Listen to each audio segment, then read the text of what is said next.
Hello friends, welcome to Mentora classes. आज का topic होगा हमारा राजस्थान के आरएएस पेपर में आए पीवाईक्यूज, जो कि ये पेपर है 2023 का। आरएएस 2023 में पेपर में पॉलिटी सेक्शन हमने लिया है कि पॉलिटी में जो आए भारत की पॉलिटी से संबंधित क्वेश्चन लिए हमने। उसमें पहला क्वेश्चन हमने 1 से लेकर 3 क्वेश्चन तो हमने कर लिए हैं पहले वाले पार्ट में, पार्ट 1 के अंदर। आज पार्ट 2 है जिसमें हम लेंगे कि चौथा क्वेश्चन से यहाँ से कि राज्यसभा के संबंध में गलत कथन की पहचान कीजिए। ऑप्शन दिया इन्होंने, डॉक्टर एस राधाकृष्णन लगातार 2 कार्यकालों तक राज्यसभा के एकमात्र सभापति रहे हैं। प्रथम संवैधानिक संशोधन के लिए राज्यसभा का अनुसमर्थन नहीं लिया गया था। वर्तमान में संघ राज्य क्षेत्रों से राजस्थान के लिए 8 सदस्य चुने जाते हैं। 3 अवसरों पर राज्यसभा और लोकसभा की संयुक्त बैठक आयोजित की गई है। अब इस क्वेश्चन को कैसे हम कर सकते थे, तो देखो एक बार थोड़ा सा ये है कि एक तो हम यहाँ से ये दे रखा है कि एकमात्र, मतलब कि एकमात्र नहीं हो सकता है, तो इसलिए ये क्वेश्चन गलत होने की संभावना ज्यादा बन रही थी। मतलब एक तो यहाँ से अपन एलिमिनेट कर सकते थे। दूसरा बोला कि प्रथम संवैधानिक संशोधन है वो कब हुआ था, वैसे थोड़ा बहुत आइडिया हो तो कि ये 1951 के अंदर हुआ था पहला संवैधानिक संशोधन। और हम जानते हैं कि राज्यसभा का गठन भी 1951 में तो हुआ ही नहीं था, तो इसका अनुसमर्थन तो कैसे ही लेते। तो अनुसमर्थन नहीं लिया गया, इसका मतलब ये कथन तो सही है, क्योंकि राज्यसभा का गठन होता है वो 1952 में होता है। और दूसरी बात, तीसरा क्वेश्चन दिया, तीसरा स्टेटमेंट दिया, वर्तमान में संघ राज्य क्षेत्रों से राज्यसभा के 8 सदस्य चुने जाते हैं। बिल्कुल, संघ राज्य क्षेत्रों से आज वर्तमान समय में 8 सदस्य चुने जाते हैं, बिल्कुल ये सही भी है। और 3 अवसरों पर राज्यसभा और लोकसभा की संयुक्त बैठक हुई है, तो आज वर्तमान तक आज तक 3 बार ही संयुक्त बैठक का आहूत किया गया ही है। तो ये 3 तो स्टेटमेंट बिल्कुल सही है और ये गलत है, तो गलत ही पूछा है तो आंसर ये हो जाएगा। एक बार हम देखते हैं इसको कि व्याख्या कैसे है कि राज्यसभा के सभापति, उनके बारे में देखते हैं। तो कहा है कि डॉक्टर एस राधाकृष्णन, जो कि 1952 से लेकर 1962 तक लगातार 2 कार्यकाल इन्होंने पूरे किए। और फिर दूसरे हैं डॉक्टर हामिद अंसारी, उन्होंने भी 2007 से लेकर 2017 तक अपने 2 कार्यकाल पूरे किए लगातार। तो उन्होंने पूछा था कि एकमात्र तो है नहीं, क्योंकि 2 व्यक्ति है, डॉक्टर एस राधाकृष्णन और डॉक्टर हामिद अंसारी, इन्होंने भी अपने अपने 2 कार्यकाल पूरे किए हैं। दोनों ही राज्यसभा के केवल 2 ऐसे सभापति हैं, दोनों ही राज्यसभा के केवल ऐसे 2 सभापति हैं जिन्होंने लगातार 2 कार्यकाल पूरे किए, क्योंकि 2007 से लेकर 2017 तक और 1952 से लेकर 1962 तक। फिर कहा कि प्रथम संवैधानिक संशोधन 1951 के अंदर प्रथम संवैधानिक संशोधन हुआ है। ये संशोधन 1951 में हुआ। इसके लिए राज्यसभा की सहमति की आवश्यकता नहीं थी, क्योंकि तब राज्यसभा का अस्तित्व में ही नहीं थी। राज्यसभा का गठन ही 1952 में हुआ, इसलिए राज्यसभा तो अस्तित्व में नहीं थी, इसलिए आवश्यकता सहमति या ऐसा कुछ भी कह सकते हैं कि इसके लिए राज्यसभा की सहमति नहीं ली गई थी। किनकी ली थी, तो केवल राज्य विधानसभाओं से अनुसमर्थन की आवश्यकता थी, वो ही लिया गया था। आगे कहा है कि संघ राज्य क्षेत्रों का प्रतिनिधित्व, UTs representation in Rajya Sabha, Delhi से कितने आते हैं, 3 मेंबर, और पुडुचेरी से आते हैं 1, और जम्मू कश्मीर से 4। ये हो गया 8 सदस्य। कहां से आया, यूटीज से, जो कि ये सदस्य हैं संबंधित यूटी की विधानसभाओं द्वारा अप्रत्यक्ष रूप से निर्वाचित होते हैं। ये हमने अभी देख लिया। और संयुक्त बैठक की बात करेंगे। संयुक्त बैठक कौन से अनुच्छेद में दे रखी है, अनुच्छेद 108, भारत के संविधान के 108 में दे रखा है। अनुच्छेद 108 में संयुक्त बैठक का प्रावधान किया गया। जब लोकसभा और राज्यसभा के बीच किसी विधेयक पर असहमति उत्पन्न हो जाए, कोई विधेयक आया और लोकसभा और राज्यसभा के बीच में असहमति उत्पन्न हो जाए, तो राष्ट्रपति क्या करते हैं, संयुक्त बैठक बुलाते हैं। और आज तक कितनी संयुक्त बैठक हो गई है, 3 बार संयुक्त बैठक बुलाई गई है। पहली कौन सी है, दहेज निषेध अधिनियम 1962, बैंकिंग सेवा आयोग अधिनियम 1978, आतंकवाद निरोध अधिनियम 2002, इसको पोटा भी बोलते हैं। तो ये 3 बार संयुक्त बैठक बुलाई गई आज तक? वर्तमान 2025 सब अभी 26 आने वाला है, तब तक तो कितनी बैठक बुलाई गई है? 3 बैठक, संयुक्त बैठक बुलाई गई है। राज्यसभा और लोकसभा के बीच में अगर कॉन्फ्लिक्ट होती है तो राष्ट्रपति क्या करते हैं कि संयुक्त बैठक बुलाते हैं, और जो कि आज तक 3 बैठक बुलाई गई। ये था हमारा 4 नंबर क्वेश्चन। 5वां क्वेश्चन देखते हैं। 5वें क्वेश्चन में आया कि अविश्वास प्रस्ताव के संबंध में निम्नलिखित कथनों में से कौन सा सही नहीं है। ये ध्यान रखना कि सही है या नहीं। तो अविश्वास प्रस्ताव के लिए सही कौन सा कथन नहीं है। ये जो 5 कथन मतलब 4 कथन दे रखे हैं, तो चारों में से कौन सा कथन सही नहीं है अविश्वास प्रस्ताव के लिए। तो पहला देखते हैं। पहला स्टेटमेंट ये कथन दिया कि 15 अगस्त 2023 तक 27 अविश्वास प्रस्ताव और 9 विश्वास प्रस्ताव पेश किए गए। ये फैक्ट है, ये मतलब आरपीएससी ने फैक्ट पूछा। दूसरा कथन दिया कि लाल बहादुर शास्त्री ने अपने कार्यकाल के प्रतिवर्ष अधिकतम अविश्वास प्रस्तावों का सामना किया। आगे कहा कि जो सदस्य अविश्वास प्रस्ताव रखना चाहता है उसे उसकी सूचना लोकसभा स्पीकर को लिखित में देनी होती है। चौथा दिया अविश्वास प्रस्ताव केवल लोकसभा में ही रखा जाता है। अब आप एक बार देखो कि इसकी सूचना किसको देनी है, लोकसभा के स्पीकर को इन्होंने बताया, लेकिन ये सही क्या है, इसकी सूचना सचिव को देनी होती है, महासचिव को, मतलब कि स्पीकर को नहीं देनी पड़ती। तो ये तो कथन गलत है, मतलब आंसर तो यही जाएगा। लेकिन इन्होंने आगे और कहा कि लाल बहादुर शास्त्री ने अपने कार्यकाल के प्रतिवर्ष अधिकतम अविश्वास प्रस्तावों का भी सामना किया।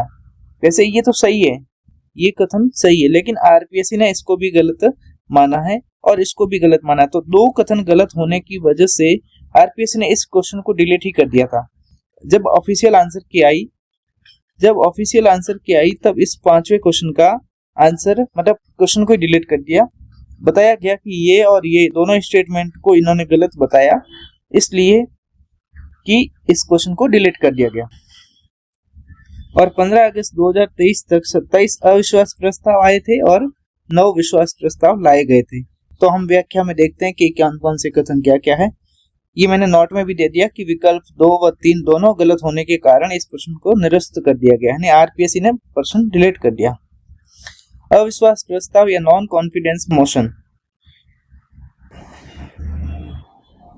अविश्वास प्रस्ताव में देखते हैं कि वैधानिक स्थिति क्या होगी। इसकी वैधानिक स्थिति है संवैधानिक उल्लेख इसका कहीं पे भी नहीं दे रखा है। किसमें कि अविश्वास प्रस्ताव का संविधान में उल्लेख नहीं किया गया। इसका आधार क्या होता है, तो लाने का वैधानिक स्थिति इसकी है लोकसभा नियम 198। मतलब संविधान में तो इसका उल्लेख नहीं है, लेकिन लोकसभा के नियम प्रक्रिया है, उसके नियम में दे रखा है 198 नंबर पे कि अविश्वास प्रस्ताव कैसे लाया जाता है, क्या है ये सारी प्रक्रिया। कहाँ है इसकी प्रक्रिया, कैसे, सदन केवल लोकसभा में लाया जाता है। अविश्वास प्रस्ताव को केवल लोकसभा में ही लाया जा सकता है। अब एक बात देखो कि ये अविश्वास प्रस्ताव किसके लिए लाया जाता है। अगर ये अविश्वास प्रस्ताव पास हो जाए तो सरकार गिर सकती है। दूसरी बात, और भंग हो सकता है सदन, कौन सा, तो लोकसभा ही भंग हो सकता है, राज्यसभा तो भंग हो नहीं सकता, इसलिए इसको लोकसभा में ही लाया जा सकता है। प्रस्तुत कौन करता है, तो विपक्ष ही प्रस्तुत करता है, क्योंकि अविश्वास प्रस्ताव तो विपक्ष ही करेगा, लेकिन अगर विश्वास प्रस्ताव होता, विश्वास तो कौन करता, पक्ष ही, सरकार ही लाती विश्वास प्रस्ताव। अनिवार्य समर्थन कितना चाहिए, अगर विपक्ष इस अविश्वास प्रस्ताव को लाना चाहती है तो उनको 50 सदस्यों का समर्थन चाहिए, कम से कम 50 सदस्यों का समर्थन चाहिए। प्रमुख तथ्य क्या है इसके, यानी अगस्त 2023 तक इन्होंने क्वेश्चन में बात करी थी, तो हमने अगस्त 2023 तक देखते हैं कि कुल अविश्वास प्रस्ताव कितने आए थे, 27। कुल अविश्वास प्रस्ताव कितने लाए थे सरकार ने, ये 9 लाए थे। ये लाए थे विपक्ष ने 27। आज तक विपक्ष लाया वो 27 अविश्वास प्रस्ताव लाया, जो कि विश्वास प्रस्ताव सरकार लाती है वो 9 लाए। सर्वाधिक प्रस्ताव संख्या में पूछा जाए तो आज तक किसने सामना किया, इंदिरा गांधी ने सबसे ज्यादा अविश्वास प्रस्तावों का सामना किया। अगर संख्याओं में पूछे जाए तो सर्वाधिक प्रस्ताव प्रति वर्ष या औसत, यानी एक वर्ष में कितना अविश्वास प्रस्तावों का सामना किया, तो उनमें लाल बहादुर शास्त्री जी आते हैं और इस्तीफा किसने दिया था मतदान होने से पहले ही, तो वो मोरारजी देसाई है, जो कि 1978 के अंदर। आगे देखते हैं कि कारण बताना, मतलब ये इसी का है कि कारण बताना आवश्यक नहीं है, मतलब अगर कोई अविश्वास प्रस्ताव लाना चाहे तो उसके लिए कोई कारण बताने की जरूरत नहीं है। और किसके विरुद्ध लाया जाता है, तो संपूर्ण मंत्री परिषद के विरुद्ध लाया जाता है, किसी एक व्यक्तिगत मंत्री के विरोध में नहीं लाया जा सकता। ऐसा नहीं हो सकता कि गृह मंत्री के विरोध में अविश्वास प्रस्ताव लाया जाए, बिल्कुल नहीं हो सकता, ये पूरे मंत्री परिषद के विरोध में लाया जाएगा। पारित हो गया तो अगर संसद के अंदर अविश्वास प्रस्ताव पारित हो गया तो सरकार को त्याग पत्र देना पड़ेगा, सरकार त्याग पत्र देगी। लिखित में सूचना देनी किसको देनी है, तो लोकसभा के महासचिव को देनी पड़ेगी, ना कि स्पीकर को। स्पीकर को इन्होंने क्वेश्चन में दिया था कि स्पीकर को देनी, लेकिन स्पीकर को नहीं देनी है, तो किसको देनी है, लोकसभा के महासचिव को देनी है। तो हम अभी देखते हैं इस क्वेश्चन को, कि इस क्वेश्चन का आंसर हमने वैसे कर लिया है, ठीक है, कि यहाँ पे इन्होंने दिया था कि उसकी सूचना है लिखित में, लोकसभा स्पीकर को लिखित में देनी है, तो ये गलत हो जाएगा। किसको देनी है, लोकसभा के महासचिव को देनी है। आगे क्वेश्चन दिया इन्होंने कि निर्देशक तत्व है उसको अनुच्छेद के साथ मैच करना है, मिलाना है। तो पहला दिया कि समान न्याय और निःशुल्क कानूनी सहायता, पर्यावरण की सुरक्षा, काम करने का अधिकार, स्मारकों का संरक्षण, ये अनुच्छेदों के साथ में मिलाना है। तो एक बार आप देखो कि इसको अनुच्छेद 39A में क्या कहा है, इसका विषय क्या होता है, न्याय व सहायता। लक्ष्य क्या है, समान न्याय दिलाना। प्रावधान कहाँ रखा है, क्या कर रखा है इसमें, कि निःशुल्क विधिक सहायता देना। और संशोधन कब करके, ये क्योंकि ए लगा रखा है ना 39A, मतलब इसका मतलब है कि बाद में जोड़ा गया। तो ये कब जोड़ा गया, 42वें कॉन्स्टिट्यूशन अमेंडमेंट 1976 के द्वारा जोड़ा गया। ये अनुच्छेद 41 का देखते हैं अभी। 41 में दिया कि इसका विषय क्या है, अनुच्छेद 41 विषय दिया काम और लोक सहायता। अधिकार क्या है, काम पाने का, शिक्षा या ये इनको पाने का अधिकार दे रखा है किसमें, अनुच्छेद 41 में अंदर, काम पाने का और शिक्षा को पाने का अधिकार। प्रावधान क्या है, लोक सहायता पाना। और दशाएं क्या है, बुढ़ापा है, बीमारी है, निःशक्तता है, इनको, इन व्यक्तियों को क्या है कि कुछ दशाओं में काम पाने का अधिकार व शिक्षा पाने का अधिकार किसमें दे रखा है, अनुच्छेद 41। और अनुच्छेद 48A में क्या दे रखा है कि इसमें पर्यावरण की बात कर रखी है, अनुच्छेद 48A में। लक्ष्य क्या है कि पर्यावरण व इसका संवर्धन करना, रक्षा करनी किसकी, वनों तथा वन्य जीवों की रक्षा करनी है। संशोधन कब करके जोड़ा गया, 42वें संविधान संशोधन 1976 के द्वारा भी इसको भी जोड़ा गया था। तो इस 48A एंड 39A दोनों को भी कब जोड़ा गया, 42वें संविधान संशोधन के द्वारा। आगे अनुच्छेद दिया 49। तो 49 का विषय क्या है, राष्ट्रीय विरासत, इसका संरक्षण, क्या किसका संरक्षण करना है, स्मारकों और स्थानों और वस्तुओं का संरक्षण करना है। शर्तें क्या है इसकी, राष्ट्रीय महत्व वाले स्मारकों को घोषित करना, राष्ट्रीय महत्व वाले स्मारक घोषित करना। दायित्व किसका होगा, ये दायित्व राज्य सरकारों का, मतलब राज्य का होगा, नहीं राज्य सरकारों का नहीं, मतलब राज्य का। राज्य का मतलब है कि सरकार का होगा, गवर्नमेंट का। तो ये हो गया। ये हमारा क्वेश्चन देखते हैं अभी। इन्होंने क्वेश्चन में पूछा था कि समान न्याय और निःशुल्क कानूनी सहायता, तो इसका आंसर यहाँ हो जाएगा 39A। पर्यावरण की सुरक्षा हमने अभी पढ़ा यहाँ पे कि 41।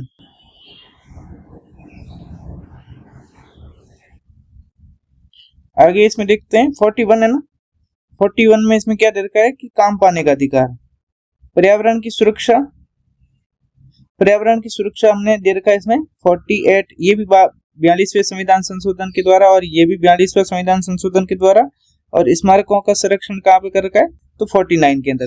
तो अभी हम मिलाते हैं इसको, कि सबसे पहले देखते हैं कि ए किससे मिलाएगा, ए मिलेगा हमारे 2 से, हमारे यहाँ से ए यहाँ 2 से मिल रहा है और ए यहाँ पे 2 से मिल रहा है। तो ये और ये तो गलत हो गया, यानी 50%। तो हम आंसर को अभी भी सही कर पा रहे हैं। दूसरे नंबर बी में क्या है कि पर्यावरण की सुरक्षा की बात कर रखी है, तो बी में पर्यावरण की सुरक्षा दे रखी है, तो ये तो 8A में दिया, तो B में A 1 नंबर, तो ये आंसर तो ये जाएगा 2 नंबर पे। C में किसको मिलाया? C में हमारे पास आंसर जा रहा था 41, काम पाने का अधिकार 41 है 3 में, तो ये 3 है और ये 4 है, ये आंसर हो जाएगा 2 नंबर। 7वां क्वेश्चन देखते हैं। सूचना का अधिकार अधिनियम की निम्नलिखित में से कौन सी धारा केंद्रीय सूचना आयोग के कार्यों और शक्तियों से संबंधित नहीं है?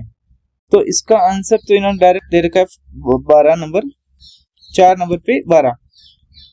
कैसे है इसकी? आरटीआई अधिनियम 2005 में कितने अध्याय दे रखे? 6, और धाराएं कितनी है टोटल? 31।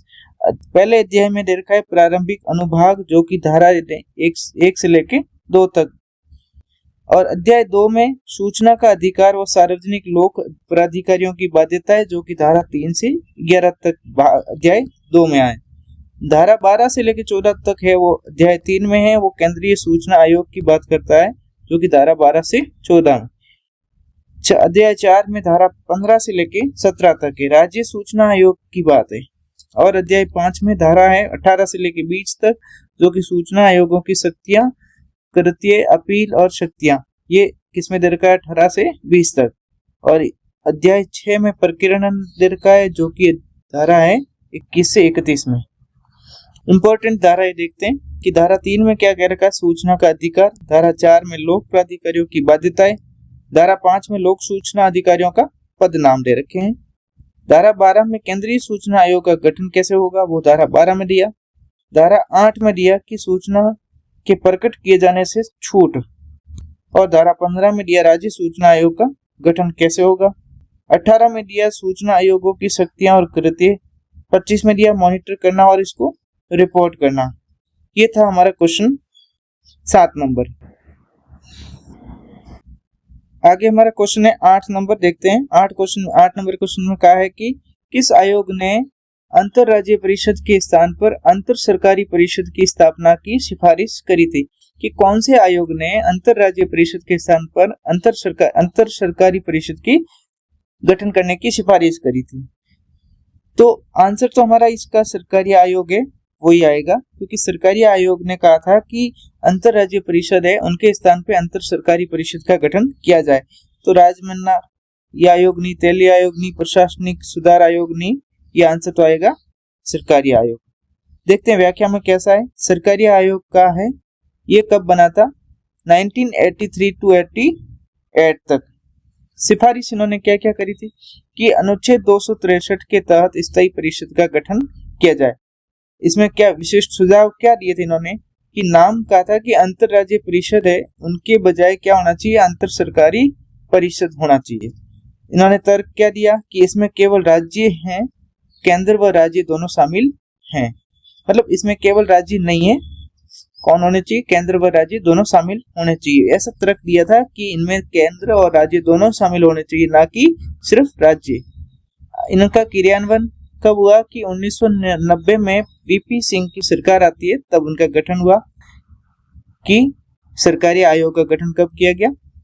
1990 में आती है वीपी सिंह की सरकार, तो इसका क्रियान्वयन कर दिया गया। सिफारिश जो इनकी सिफारिशें करी थी सरकारी आयोग ने, उसका क्रियान्वयन कब किया गया? 1990 में वीपी सिंह की सरकार आती है उसमें। प्रथम प्रशासनिक सुधार आयोग ARC 1969, ये इसकी सिफारिश से क्या है? अंतरराज्यीय परिषद का गठन करना। ये अंतरराज्यीय परिषद का गठन करने की बात किसने करी थी? तो प्रथम प्रशासनिक सुधार आयोग ने कहा था। लेकिन सरकारी आयोग ने बोला कि अंतरराज्यीय परिषद के स्थान पे अंतर सरकारी परिषद होना चाहिए, क्योंकि इसमें केवल केंद्र राज्य विवाद ही सुलझाना है। इसका उद्देश्य क्या होता था? कि केंद्र राज्य इसके विवाद हैं, उनको सुलझाने का काम कौन करेगा? अंतरराज्यीय परिषद। फिर आता है राजमन्ना आयोग, ये 1969 में ये भी आता है। तो इसमें गठन होता है तमिलनाडु सरकार द्वारा। डीएमके की सरकार है, डीएमके पार्टी है जिस तमिलनाडु में सरकार होती, उन्होंने उसका गठन किया था। इन्होंने सिफारिश क्या दी राजमन्ना आयोग ने? कि अंतरराज्यीय परिषद का अनिवार्य गठन होना चाहिए। फोकस किस पे किया गया? राज्यों की स्वायत्तता पर, राज्यों को ऑटोनॉमी दी जाए, इसके ऊपर इन्होंने ध्यान दिया। आगे एक और आया कि अंतरराज्यीय परिषद का गठन। अनुच्छेद अंतर्राज्यीय परिषद कहाँ पे दे रखा है? अनुच्छेद 263 के अंदर दे रखा है। इसकी स्थापना कौन करता है? राष्ट्रपति करता है। इनके अध्यक्ष कौन होता है? इंटर स्टेट काउंसिल के अध्यक्ष होता है वो प्राइम मिनिस्टर होता है, प्रधानमंत्री। प्रकृति कैसे होती है? संवैधानिक प्रकृति, क्योंकि अनुच्छेद में दे रखा है 263 में दे रखा है, अनुच्छेद 263 है ये जो कि संवैधानिक है। तो ये कौन सी बॉडी हो जाएगी? Constitution body. सदस्य कौन होते हैं? कि सभी राज्यों के सीएम होंगे, सभी राज्यों के कितने क्या होंगे? सीएम, और 6 केंद्रीय मंत्री होंगे, कैबिनेट मिनिस्टर होंगे 6, और सभी राज्यों के सीएम इनके होंगे सदस्य। तो ये क्वेश्चन था 8 नंबर। इसका आंसर हमने दे दिया कि सरकारिया आयोग। आगे क्वेश्चन 9 नंबर देखते हैं। 9 नंबर क्वेश्चन में कहा कि विचार करना है निम्नलिखित कथनों पर। राजनीति शास्त्रियों द्वारा कही गई कांग्रेस प्रणाली का 1989 के में लोकसभा चुनावों के साथ अंत हो गया। दूसरा बताया कि 1989 के लोकसभा चुनावों में भारतीय राष्ट्रीय कांग्रेस सबसे बड़ी अकेली पार्टी के रूप में उभरी। ये दोनों स्टेटमेंट दिए। इसको आंसर में आप व्याख्या देखते हैं। इसमें क्या कहा है कि कांग्रेस प्रणाली है जो कि कांग्रेस सिस्टम, प्रतिपादक कौन था इसका, मतलब किसने दिया था? तो रजनी कोठारी ने इसका बताया कि कांग्रेस प्रणाली के बारे में, यानी प्रतिपादक कौन है? रजनी कोठारी। अर्थ क्या है इसका? कांग्रेस प्रणाली का अर्थ है कि एक दलीय वर्चस्व, यानी वन पार्टी डोमिनेंस। इसमें ये काल कब, ऐसा कौन सा समय था जिसमें डोमिनेंस था वन पार्टी का? तो 1952 से लेके 1980 के दशक तक वन पार्टी डोमिनेंस ही था, जो कि कांग्रेस अकेली ही थी। अंत कब हुआ कांग्रेस का, अकेली कांग्रेस का, यानी एक वन पार्टी डोमिनेंस खत्म कब होता है? 1982 लोकसभा चुनाव के साथ में। 1982 के लोकसभा चुनाव होते हैं, उसमें इनका अंत होता है। इसमें क्या हुआ? 1989 के अंदर नवी लोकसभा के परिणाम इसमें देखते हैं, क्योंकि दूसरा हमारा क्वेश्चन दिया ना लोकसभा। तो 1989 के चुनाव, नवी लोकसभा, इसके रिजल्ट क्या रहे? तो संसद की स्थिति क्या थी? त्रिशंकु। त्रिशंकु का मतलब है कि पहली बार ऐसा हुआ कि किसी भी एक पार्टी को बहुमत नहीं मिला था, तो इसको त्रिशंकु बोला गया। सबसे बड़ी पार्टी कौन थी उस टाइम? कांग्रेस थी, जिनको 179 सीटें मिली थी, परंतु इसे भी बहुमत नहीं मिला था। जनता दल को कितना मिला था? 143 सीटें जनता दल को मिली थी। भाजपा को मिली थी 85 सीटें, जो कि महत्वपूर्ण बढ़त थी। यानी सबसे ज्यादा महत्वपूर्ण बढ़त किसको मिली थी? जो कि 85 सीटें लाई थी भाजपा। पहली बार ऐसा हुआ था। इसलिए प्रमुख मुद्दे क्या थे? तो कांग्रेस की ऐसी स्थिति कैसे आई? क्योंकि बोफोर्स घोटाला और लिट्टे, LTTE, इसको ये एक संगठन है जो कि तमिलनाडु के अंदर बना था, श्रीलंका के तमिल के लड़ने के लिए। तो इसको और ये बोफोर्स घोटाले का ये मुद्दा था, इस वजह से कांग्रेस की स्थिति इतनी है। आगे में कहा राजनीतिक बदलाव और सरकार। राजनीतिक बदलाव क्या क्या हुए थे? कि नया युग था, कि गठबंधन राजनीतिक का प्रारंभ हो गया था, कि मतलब गठबंधन राजनीति शुरू हो गई थी। गठित सरकार किसने करी थी? नेशनल फ्रंट ने। प्रधानमंत्री कौन बने थे? VP सिंह बने थे। समर्थन किसने किया था? तो बाहरी समर्थन तो था किसका? भाजपा और वामपंथी ने, दोनों ने मिलकर सरकार बनाई थी। 1990 के अंदर ये घटना बदल जाती है। 1990 में, ये 89 में तो होता है, एक साल ये चल रहा है लगभग, क्योंकि 90 के अंदर तो सरकार बदल जाएगी। VP सिंह ने इस्तीफा दिया था, क्योंकि चंद्रशेखर PM बनते हैं। वो क्यों बनते हैं? क्योंकि समर्थन किसका मिल जाता है? कांग्रेस का। इसलिए ये कौन बन जाएंगे? चंद्रशेखर PM बन जाएंगे, VP सिंह की सरकार गिर जाती है। ये था हमारा क्वेश्चन 9 नंबर। 9 नंबर में बताया कि बोला कि राष्ट्रीय कांग्रेस पार्टी सबसे बड़ी अकेली पार्टी में उभरी थी, जो कि इस चुनाव में, ठीक है, कांग्रेस प्रणाली 1900 लोकसभा के साथ में अंत हो गया, यही बताया। तो ये भी सही है। तो इसका आंसर दोनों ही सही है। इसका आंसर हो जाएगा 2।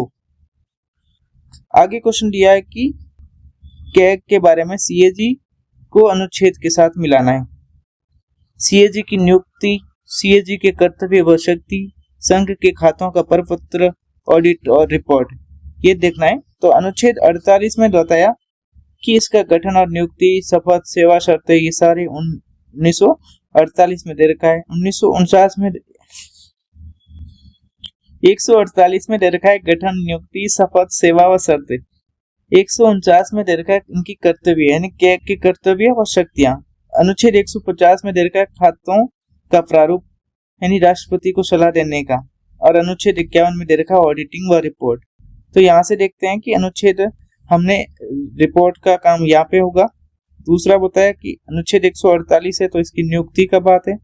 अनुच्छेद 51 और अनुच्छेद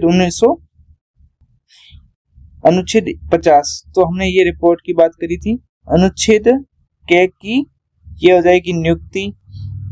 तो ये पहले में ए मिलाते हैं, पहले में ए, यहाँ पे भी है, यहाँ पे मतलब ये तो डायरेक्ट ही कट गया क्योंकि ए में एक कहीं पे है ही नहीं, तो आंसर डायरेक्ट यही चला जाएगा। और फिर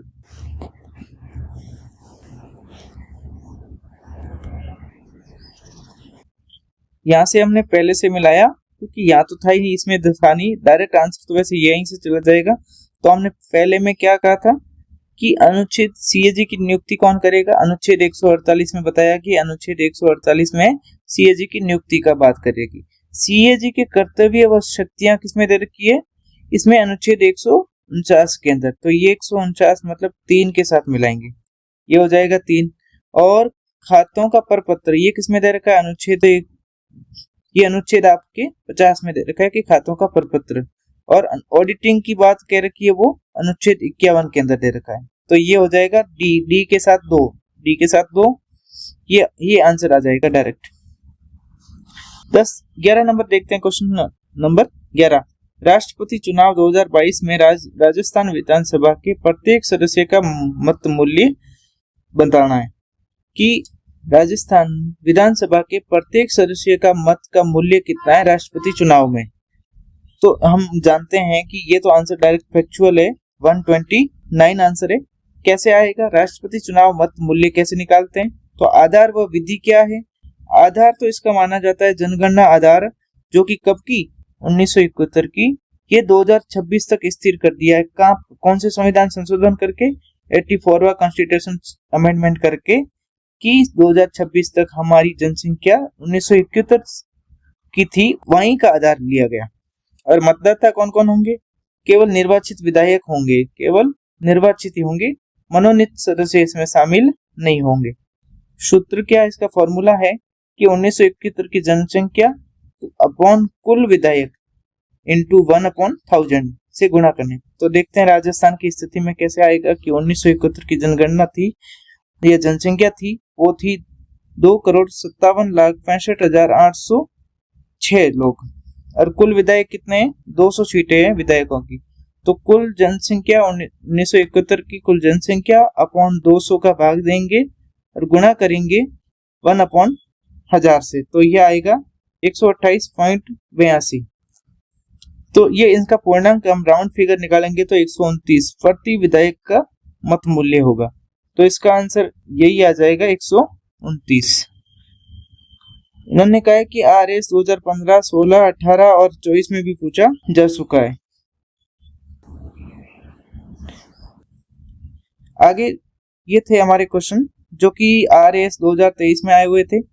आज हमने पढ़ा 2023 का, और आने वाले टाइम में हम पढ़ेंगे 2024 का, या पहले मैं 2023 का यूपीएससी में आए हुए पॉलिटी से संबंधित क्वेश्चन है उसको ले आऊंगा, फिर बाद में आगे का कार्यक्रम देखते रहेंगे।